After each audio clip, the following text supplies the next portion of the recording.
Two founders, no team, and no outside funding. And in just 8 months, they turned a simple idea into a $7,000 monthly SaaS. This is not clickbait, it's real. But here's the real question: is this sustainable, or are they sprinting towards burnout? Let's break it down. This post dropped on Reddit recently from a SaaS founder who just crossed their major milestone, $7,000 in monthly recurring revenue. And the best part, they built it themselves. No team, no VC money, no growth hacker, just two people, a laptop, and probably YouTube tutorials. The product started inside a building public community, solving a problem they personally had. And here they are 8 months later with revenue, traction, and momentum. So let's dissect what they did right, what could go sideways, and what you could steal for your own SaaS journey. My co-founder and I hit $7,000 this May with our SaaS, and it feels amazing. Here's a May revenue picture. You don't need a big team to build projects and make good money anymore. And this is actually true. These days, you could build a project that generates tons of revenue with just two people in your team or just three people. And especially with the rise of AI these days, there's so much potential that you could do even on your own. This project started as a simple idea in a building public community to help ourselves, and now it's grown bigger than we ever thought in this short amount of time. 8 months since we launched. 8 months is interesting, it's crazy. And these days the internet is really fast. There's so many SaaS companies growing out there. There's so many problems to be solved. So 8 months is actually doable. And with the rise of digital marketing and how digital marketing landscape is growing faster and bigger, in 8 months, that's actually tangible time to have some great work done. There's a client we're currently working with, and in 8 months, I think they've even generated over $7,000 monthly recurring revenue. Okay, and it goes ahead to say we're just two people working hard on this project, doing marketing, building customer support, everything ourselves. And that goes back to what I said about AI and how these days you could do so many things yourself.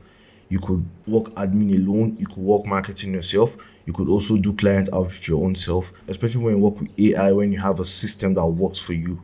Sometimes you could set systems in place that they help you along the way to save time on some kind of hectic task. Just a couple months ago, this felt like an impossible milestone, but I honestly think that it's going to be a lot more common to see small teams moving fast and shipping tomorrow's big products. Yeah, I think that's actually going on already right now. Every day you see tons and tons of startups with just two, three people on their team having so much users, generating so much revenue, and delivering so much value. I don't think it's about having a big team anymore, but it's actually about delivering the right value and communicating that value at the right time to the right people. So when you have a great product, you also need to have great communication. It's not more about having so much people in your team. It's not more about having specialized team members. Someone who specializes in email, someone who specializes in social media, someone who specializes on Facebook, someone who specializes, in web design or paid ads. It's not about that anymore. Once you have that idea and once you're motivated to go for what you want to go for, you can actually do it alone or with just two people on your team. The big companies move like cargo ships. They have to have meetings for every decision, and the manager's manager giving orders they got from their manager, completely out of touch with their products and customers. And this is the problem I also have with big companies. They actually move like cargo ships. They move so slow, so many decision makers, so many systems in place for little decisions that actually sometimes have little impact on the business.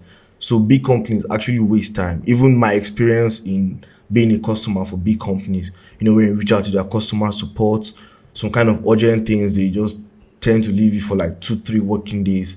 And it's the same thing with their growth. It's because of this time they put into making decisions, and decisions that not necessarily affect the business. It's just slow.